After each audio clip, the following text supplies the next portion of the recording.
Well, Patty, I really enjoyed our episode today with Accept Blue with Ben from Accept Blue. Accept Blue, of course, is our official sponsor of the podcast this month. Very excited about it. Actually, I reached out to them. I reached out to Ben and I just said, like, man, I really want to start this year off about B2B. And I'm looking for a good podcast sponsor that's going to help us at the beginning of the year to educate our audience. And I thought he did a great job today. I do, and you know, we have to really impress upon folks what a huge opportunity this is, and I think the solution that Accept Blue offers is a really easy way to move into that market. I think people are going to be really surprised. I think they're going to find it quite enlightening what Ben has to say. And then James, you had a really great question from the field. Would you like to give folks a little hint of that? Sure. Yeah. So I was talking about what do you do when you don't have time for prospecting? You know, oftentimes your follow-ups just, pile up and you just feel overwhelmed by that. And next thing you know, you haven't prospected for 2 weeks. And then all of a sudden your pipeline's dry, you got nothing and you're going, what happened? So I just talk about kind of how to manage that and efficiently and kind of understanding the dynamic of why that happens in the first place and how to avoid it. And then Patty, cashless ATMs today. Cashless ATMs. Visa has sort of fired a warning shot over that. I think this is really interesting. It raises a lot of issues, not just about the technology, but about markets like, state-sanctioned marijuana sales and, and how ISOs and agents are trying to help these companies, without running afoul of Visa and MasterCard rules. Yeah, it was good stuff. I'm excited about it. I'm ready to go. If you are, Patty, let's dive into our interview. Let's do it. Welcome to the Merchant Sales Podcast. Hey everybody, Patty and I are here today with Ben Frisch from Accept Blue. Ben is the co-founder and head of business development over there. How are you doing today, Ben? Good. How are you, James and Patty? Thank you so much for having me. Appreciate it. Great to have you. Absolutely. So I really love this topic. We're talking about dominating B2B payments in 2022. So, before we dive into all of that, Ben, and this is one of the key topics that I wanted to talk about. I talked about it a little bit in December. Before we dive into the specifics, though, for those that maybe didn't hear previous episodes where we had you on, tell us about Accept Blue and maybe a little bit of your story. How did Accept Blue come to be? Where are you guys at today? Give us a little bit of an update if you would. And also maybe just how you came up with that name. I find that to be a really intriguing name. Yeah. Right. So that's a pretty common question, where Accept Blue comes into the picture. So, the story of Accept Blue is short and sweet. Basically, a group of developers that were operating a software developer shop and developing certain programs and softwares, et cetera. And inevitably, we came up against the payment piece. And once we hit that piece of the puzzle, things got complicated. We were dealing with antiquated gateways and problematic gateways, and that's when we saw that there's a real void in the payment space for something modern and streamlined and featureful and something that was geared towards the merchant of today, with their needs and their expectations. So we set out to build a payment gateway. We focused on some key differentiators. One is the B2B optimization piece, which I'm really excited to be talking with you about today. The other thing we focus on is the integrated payments. So by that, I mean API and iframe technology, plus our family of plugins like NetSuite, which is what we spoke about on the last episode, and as well as white label modeling and our pricing. Those are our key areas of differentiation where we came into the market. We're a pretty young company, just a few years old. We obviously spent a few years building this product before we even started selling this. The name Accept Blue was just related to the previous dev shop, which had the name Blue in it, and we wanted to gear this towards specifically the payment space. So that's where the name Accept came into the picture. So Accept Blue, it also sounded really cool to us. So we settled on that. Yeah, it's funny. When people ask me, I'm talking to people and they'll say, what is Accept Blue? I always say you guys are the processor agnostic Stripe with interchange optimization. So I don't know how accurate that is. That's what I was telling people. It's like, that is pretty accurate. That is pretty accurate. We did place a strong focus on the API aspect of it. Right. And we're also focused on the ISOs, versus merchants. We're not a merchant service provider. We only service ISOs. That's who our clients are. Those are the people that really drive our product roadmap and how we run the company, really. Sure. Well, so for my first question here, Ben, today what we're talking about is, to ISOs and agents, we really want to give practical information of how they can really dominate the B2B space. Patty has shared a lot of stats over the years of, the B2B payment space, and it's so massive. I mean, it's massive. Like just huge. Massive. And we have, really gotten a very, very small piece of this market up until now. But I'm curious, Ben, from your perspective, as I know you service a lot of B2B merchants through your ISO relationships. What are the trends that you're seeing in B2B? Are there trends that are, exciting to you? Are you seeing kind of growth in that area? Share with us kind of from your viewpoint where you see B2B payments at today.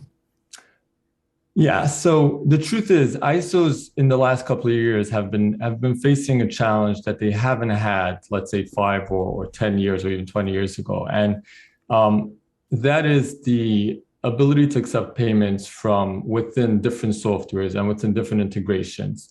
And this is very important when we talk about the B2B space, because inevitably when an ISO is going to be going after a large organization, business to business shop, it's not always going to be as simple as set them up with a terminal or even a virtual terminal and let them accept payment. There's going to be more pieces to the puzzle. And the ISO of a decade ago didn't need to have that much knowledge when it came to the payment space. They needed to know how to set up a terminal, et cetera. Obviously, there's always going to be a lot of knowledge needed, but the ISO of today needs to have more knowledge and more education, and needs to be well-versed in a lot of different softwares, and specifically when it comes to the payments piece.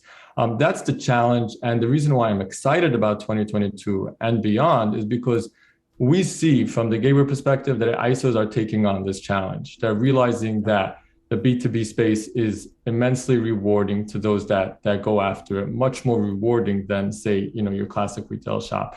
And they're willing to learn and get themselves educated in the different products and technologies and softwares that they would need to service these merchants directly. So I think it's an exciting time for the ISO world. I think there's a lot of potential, and specifically when it comes to the B2B space, I see ISOs taking this very seriously and making a lot of headway. Well, that actually sort of raises a question for me, Ben, and that is, I've been covering the payment space for years. And it seems that B2B merchants, by and large, have been far less likely to accept card payments and moderately more likely to accept ACH payments. Checks seem to continue to dominate. I saw a statistic recently that said it's finally down to maybe 40% of all B2B payments, but still, that's a large chunk of payments. And I'm wondering, if you have a sense for why this is, and what it might take to get these merchants, these B2B companies, to accept card and even ACH payments without looking at it as a sort of necessary evil. Yeah, so that's a great question. And I think it comes down to cost, right? When we're dealing with a small merchant that's, their total transaction volume is, let's say, $100,000 a year or $200,000 a year. That 2 to 3% is significant, of course, but it's not that significant. When we're talking about larger B2B shops that are easily processing hundreds of thousands or even millions of dollars a year, 2 to 3% of processing fees is a very big deal. And it's obviously going to be a roadblock for them when somebody comes and tells them, why don't you accept cards? It's only going to cost you 3%.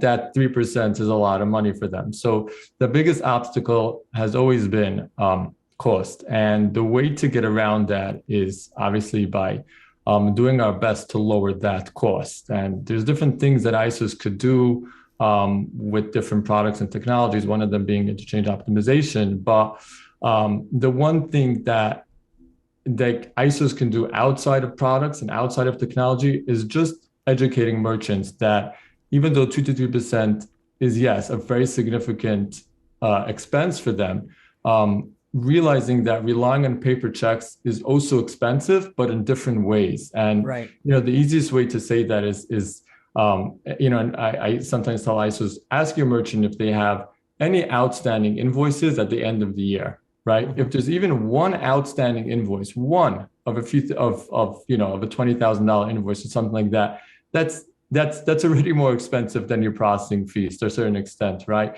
Relying on paper checks, which has always been the go-to payment method of B2B industries, is expensive once the merchant comes to realize that there's other expenses other than processing costs related to the paper check. There's the people that need to manage it. There's the chasing after the merchant. There's the outstanding invoices. So I want to talk about the technology.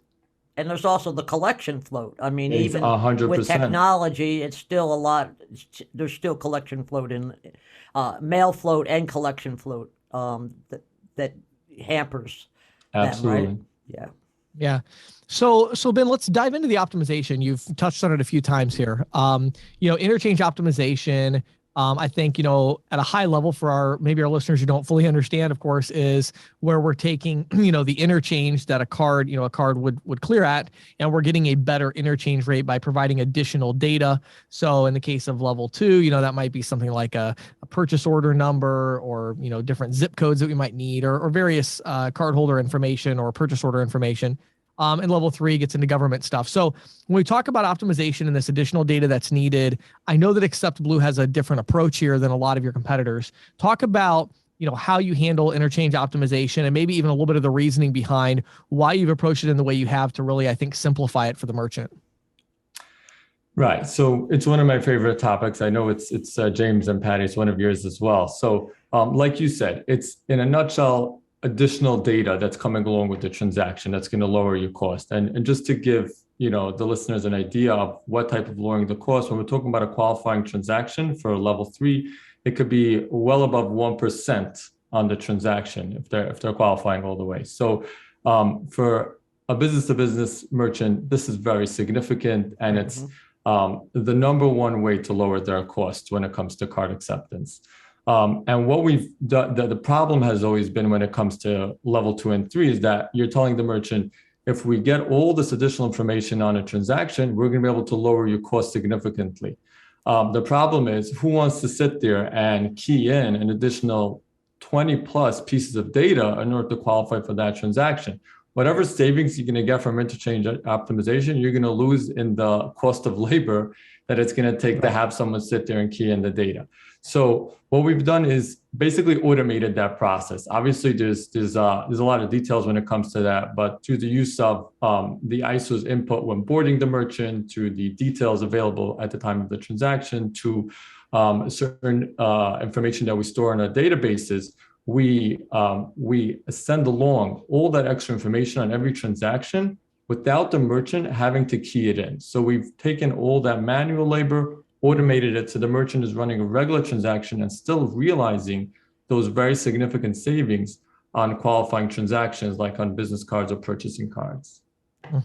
Yeah, cool. I think it's super interesting because, again, when we're talking about optimization, that simplification is really important for certain merchants. Like to your point, I think a lot of merchants are, if they're large enough, maybe they have the infrastructure to pull data. But one of the things I'd like to dig a little bit deeper, if you could, is obviously, you mentioned 20 pieces of data. Let's say there's maybe 10, right, on a level 2. Well, obviously you can't fabricate all of this data, so right. Talk a little bit about where does this data actually come from? Because I know some of it is really already just something that you would have and you can pre-fill. Some of it would have to be, auto-generated. So talk a little bit about where does this data actually originate or come from? Sure. So when an ISO actually boards a merchant to the gateway as part of their portfolio, as part of the merchant's account, we're going to ask them for level 3 data. Like we're going to ask them for obviously the MCC code, but different pieces of information that tell us the industry of this merchant and the type of products that this merchant sells, the tax rate based on their location, right? All these different types of pieces of information that allow us to create this sort of template of level 3 data for this merchant. And it becomes an industry-specific template of level 2 and 3 data. And then there's other information that can be defaulted, right? Like an invoice number. Even if there isn't an actual invoice number supplied for this transaction, we can just auto increment, invoice numbers for this merchant's transactions, right? The fact that it has to be a per item, or the different rules and regulations that the card brands have for level 3, a lot of it can be defaulted, can be templated. And like I said, with the ISO's input at the time of the merchant boarding, and our own information that we have stored to match it with this merchant's industry, we are able to create these templates that match the parameters that the card brands need for them to say, okay, this is a transaction with level 2 or level 3 data. So a lot of it is part of this sort of template model that we have that we create together with the ISO by focusing on this merchant's industries and the type of products that they sell. Is that something that you do as each merchant is boarded, or is it more a transaction by transaction building of the template? Right. So it's really per merchant. It's sort of when they board the merchant, this template is per this merchant. This is this merchant's template. This is what's going to be used for their transactions. Okay, cool. Thank you. Thank you for clarifying that for me. If you don't mind, I'd like to revert to one of my favorite topics, which is ACH. It seems to be, it's always been sort of a legitimate alternative for B2B payments, particularly for like service providers, like contractors and things like that. And I'm wondering, are you seeing growth in this area of the ACH application? And if so, what do you see driving that growth? So we've actually seen a lot of growth, even growth that surpassed our expectations when it came to the ACH segment. We certify to Paya, VeriCheck as ACH processors, and we've seen a lot of ISOs and their merchants take advantage of ACH processing. So what's driving this growth? So one is cost. Right. I would think that would be the biggest driver, right? Because ACH is pretty inexpensive. Exactly. Obviously it depends on the pricing that an ISO has with an ACH provider, but for the most part, at least up to a certain threshold, they don't even have a percentage. They're not keeping a percentage. It's a per transaction fee. Right. Exactly. So that when you're, again, dealing with, let's say, B2B organizations that are slower to change and are concerned about costs, and you tell them, okay, look, it's ACH, it's the same check, it's just not paper, right? You can store the check on file, right? You can store the check in the gateway, in the customer vault, and just charge whenever you want. It's obviously, it allows ISOs to approach B2B merchants much easier. So cost is definitely a factor. The other thing we see is that, and this is very interesting, when you present more than one option to a merchant or even to an end customer and tell them, look, you can do card or you can do ACH. Card has these costs and ACH has a lower cost, right? Let's say we're talking to the merchant. The merchant will say, okay, I like that. I like the fact that I have ACH, but not even always will they use the ACH. They can then many of the times actually go ahead and use card transactions. So ISOs use this as sort of like a gateway to get into the B2B merchant and then capture the card volume as well, right? I'll say, look, I can give you ACH processing. It's not that expensive. And then you present the merchant with ACH or card, and many times the merchant will use both of them or even card more excessively than the ACH option. Do you see any impact from things like the move to same-day ACH in any way enhancing this option? And is there even any familiarity with these faster ACH options? So I think it's definitely a step in the right direction for sure. The one of the big problems with ACH has always been the amount of time that it takes for a card is next day funding. What are you going to do with ACH? It could take a couple of days. So shortening that takes away one of the biggest frictions when it comes to ACH acceptance. So I think that's definitely good news. Yeah. Right. And one of the things I wanted to unpack too from what you said, Ben, I really like kind of the sales tip you just gave, which I think is a really good one. I think what I heard you say there is, you're seeing ISOs have success going after these B2B merchants and saying, look, you're already taking paper checks. We're going to give you ACH processing. It also comes with card acceptance. And so you'll be able to accept ACH or card, and then you can choose, right, how you want to do this. And then the merchants are basically saying, yeah, we want that mainly because the ACH's pricing is so low. But then when they actually get it and they realize the benefits of the cash flow implications and the velocity of the payments that they're able to receive, all of a sudden it's like, oh, hey, we'll take the card payments too. Just pay us. We're excited. We're having less collections. I mean, is that kind of what you're seeing?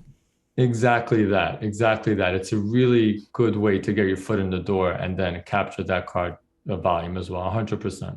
And then you're seeing, so if you could clarify for me, when when you're boarding the merchant, obviously you're telling him or her you can do ACH or card. Are you finding that those merchants are then giving their customers a choice, or are they making the decision on their own?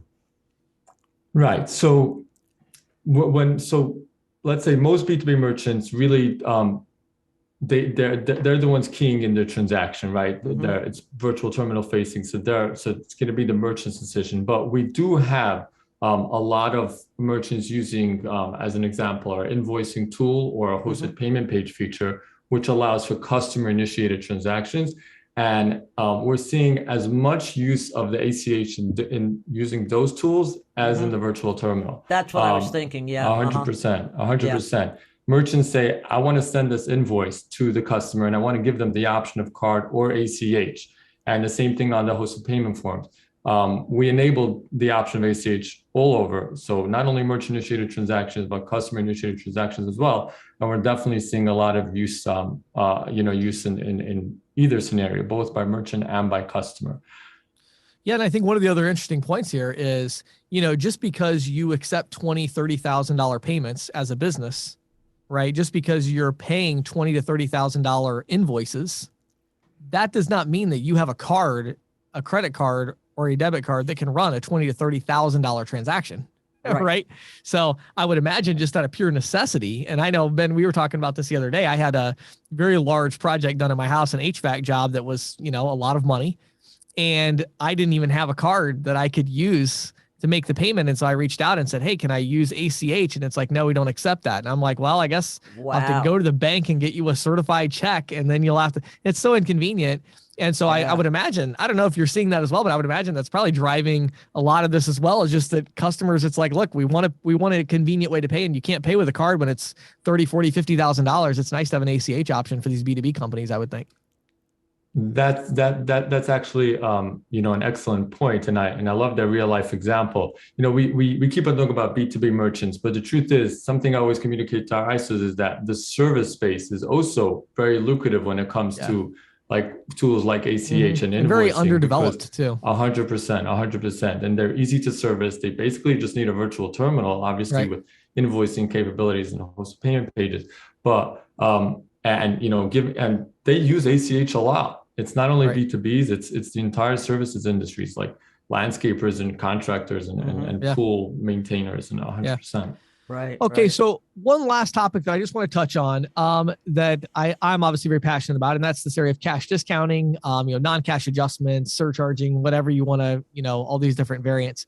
One thing that I love about the Accept Blue platform is that you do provide this ACH option where there's some differences in terms of how you apply the fees and stuff like that. So talk a little bit about how the merchant, whether it's B2B or otherwise, how they are able to pass this cost of processing on to their client, and how that works in the Accept Blue platform.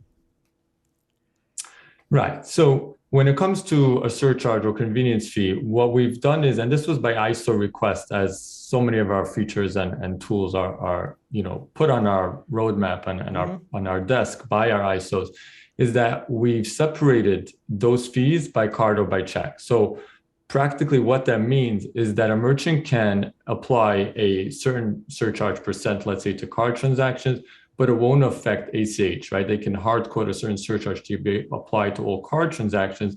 But at the same time, if they're running an ACH, they can have a completely separate fee, a different percentage, or even a set dollar amount applied to the check transactions. And that's true when it comes to merchant initiated transactions. And the same thing happens when it comes to even customer initiated. So to give a real life example, let's say your HVAC guy would have sent you an invoice. And when you get that invoice, that email, and you click on that link, you'll see two options. You'll see pay by card, with a certain surcharge amount that would be applied to the transaction. But if you choose check, you cannot have a surcharge at all. You can have a lower cost or just a set dollar convenience fee. One custom fee doesn't affect the other. Card and ACH are completely separate because they're so different, because the costs to the merchant are very different. So, when it comes to passing on that cost, obviously we understood right away when our ISOs told us that the passing on to the customers also has to be completely independent one from another. They have to be separate. Right. Yeah, and I think go ahead. Well, just to clarify for our listeners, and I know that probably most of them understand, but perhaps you interchange check and ACH, and that's because the ACH is basically an electronified check. There's some people that may not have caught that, Ben, and when you said check, I was like, huh? Yeah. If you pay by check, which also means ACH, you can. Yeah. The other thing I want to clarify too, Ben, I think if I understand the current state of the platform, when you use the word surcharge there, that's more meaning in the general term that it's something that's added on. It's not actually a compliant Visa surcharge that's only applied to credit. Right now, it's more of like a non-cash adjustment type or service fee that's applied to all card transactions. And I know you have some more things on the roadmap there, but is that correct? That is true. Yeah, right now it's more of a convenience fee. That would be the more accurate term for it. But we're very excited because we're working on a BIN API that would make our platform fully compliant and separate credit and debit, et cetera. Right. We hope to be rolling that out very soon. Cool. Awesome. Okay. So last thing I want to touch on here is I just would like for you to give us a little bit of an idea of the economic model, because, in your case, I know that that's a bit of a differentiator in terms of how maybe other gateways work with ISOs and agents. So talk about, that. And again, I know you probably can't get into all the details there, but give us whatever information you can of kind of how that economic model works and mainly how it's different from, your competitors. Love that question. So the truth is, I can actually give a lot of details. Our pricing is something that we've always been very transparent about. It's very clean and simple. So our standard schedule ATI to ISOs is a $50 setup fee per MID, $10 monthly per MID, and there's zero additional fees. So there's no transaction fees, and we're not going to charge you per feature like level 2 and 3 or ACH or invoicing, recurring customer vault, fraud protection, paying pages. We've taken a completely different route than other gateways in that an ISO doesn't feel like they're going to be nickel and dimed every time a merchant uses a different feature or clicks a different button. We like to call it like an all-you-can-eat buffet. So you'll pay $10 a month and you'll get everything that our payment platform provides, inclusive of that $10. And what we found is that, we'll have ISOs that come to us and say, my setup fee with a different gateway or my monthly fee is lower than yours, right? So you're branding yourself as a competitively priced gateway, but your setup fee is higher and your monthly fee is higher. And what we do is we tell them, why don't you just get your total cost for this specific merchant, on the other gateway and see how that stacks up. And inevitably, by the time they're done, calculating all the different costs associated with a merchant that uses different tools, more often than not, it'll be higher than our $10 a month, right? And they'll say, right, you know what, there are real savings with this model. And it's obviously a game changer for ISOs to be saving on their gateway fees month after month. And is that, just out of curiosity there, are you billing direct to the merchant, direct to the ISO, either way? Like, how does that work? Right. So one of the things that we differentiate ourselves with is our white label model, which means every ISO has the product completely branded to their ISO office, their ISO brand.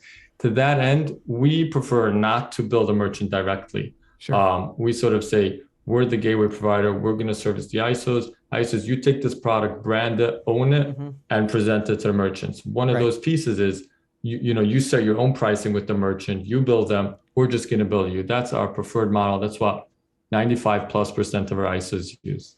And I would imagine that most ISOs would prefer that because they can mark it up. Right. Right. Yeah. Right. Most ISOs do. We definitely have some ISOs that say, we've never done the billing. We like when the gateway does the billing, and obviously, that's something we'll support. But we strongly recommend and push, the first model. Yeah, definitely helps to build the brand for the ISO, and it gives them an opportunity to, and, mark it up. I mean, even if they mark it up a few bucks and they've got, 1,000 mids like that, that's going to make a lot of money. So, awesome. So, at the end of the podcast here, I definitely want to get some contact information and tell us kind of where to send people. Before that though, I do want to just mention and plug an ebook that, Ben and I are working on, and Patty as well, but we're working on, an ebook with the same name as this podcast, which is Dominating B2B Payments in 2022. Very excited about that. We're going to have that out at the end of the month. So if you're one of our subscribers, obviously you'll get an email to that effect. Definitely make sure you're on the CC Sales Pro email list at ccsalespro.com.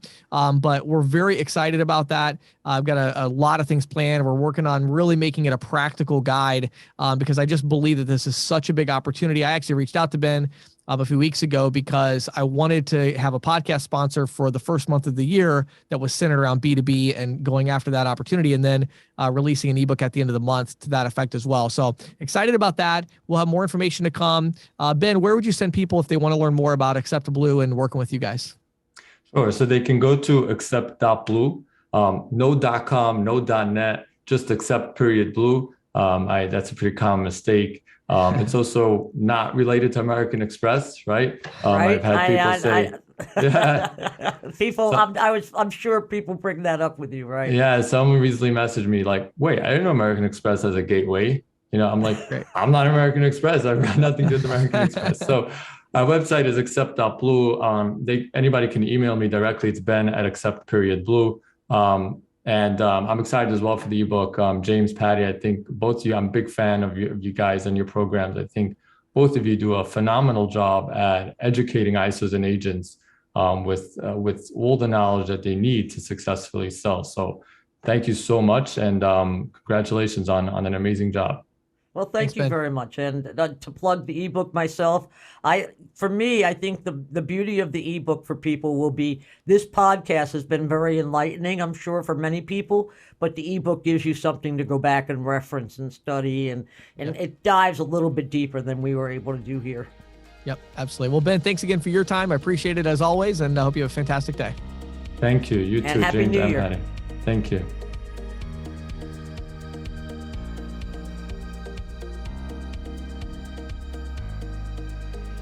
So Patty, our official sponsor today, of course, we just got done with the interview, which is Accept Blue. Really love the optimization piece of this and how it is really automated. The idea of making it so simple for the merchant to not to key in very, very minimal, if any, information and still gain a lot of the savings from optimization. And I think, a lot of merchants, sort of look at that process, the traditional optimization process, and say, oh man, it's not worth their effort, and by automating this, and it's such a simple automation process, it seems to be, they develop these templates that, I think is going to make a huge difference in selling B2B. I agree. And again, when you're talking about going after B2B merchants that are doing $30,000, $40,000 transactions, when you can save them 80 basis points, 100 basis points on that transaction, that's $400. That's a huge amount on each transaction that you're able to save. It's a game changer, and it can a lot of times allow you to get your foot in the door. So if you haven't done so already, pause the episode right